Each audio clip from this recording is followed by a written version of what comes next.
செவ்வாய்க்கிழமை பாருங்க வெத்திரையில் விளக்கு கொளுத்துறதுக்கு எல்லாம் ரெடி பண்ணி வச்சிருக்கிறேன். ஆனால் இன்னும் 6 நிமிடம் இருக்கிறது. அதால் நான் கொஞ்சம் வெயிட் பண்ணிகிட்ருக்கேன். 6 நிமிடம் ஆகட்டுமண்டு பாருங்க வாழைப்பழமெல்லாம் வண்டி வச்சிருக்கிறேன். பார்த்தீங்களா, பூவெல்லாம் வச்சாச்சு. இப்போ சாம்பிராணி கொளுத்தி ஊதுபத்தி கொளுத்தி விளக்கு போடுறதான் அலுவல். சரி 6 மணிக்கு போட்டுருவேன் ஃப்ரெண்ட்ஸ். இது வந்து 6ஆவது கிழமை. எனக்கு 2-3 கிழமை செவ்வாய்க்கிழமை தடங்கள் ஆகிட்டு இது 6ஆவது கிழமை நான் விளக்கு போட போகிறேன்.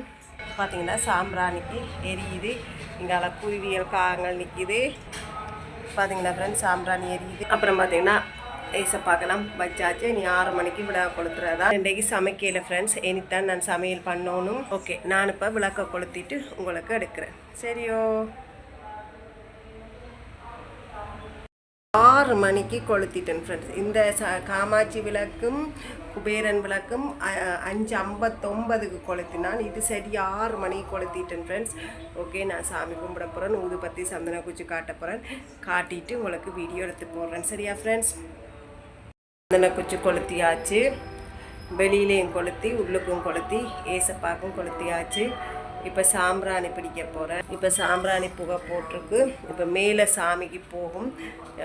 சாம்பிராணியை பிடிச்சிட்டு வரேன்னா எல்லாம் பிடிச்சி வெளியில் கொண்டே வச்சாச்சு. கீழே கடைசியில் கொண்டே வச்சாச்சு படியில். ஓகே, நீங்களும் சாமி கும்பிட்டீங்களா என்னென்னு எனக்கு கமெண்டில் சொல்லுங்கள்.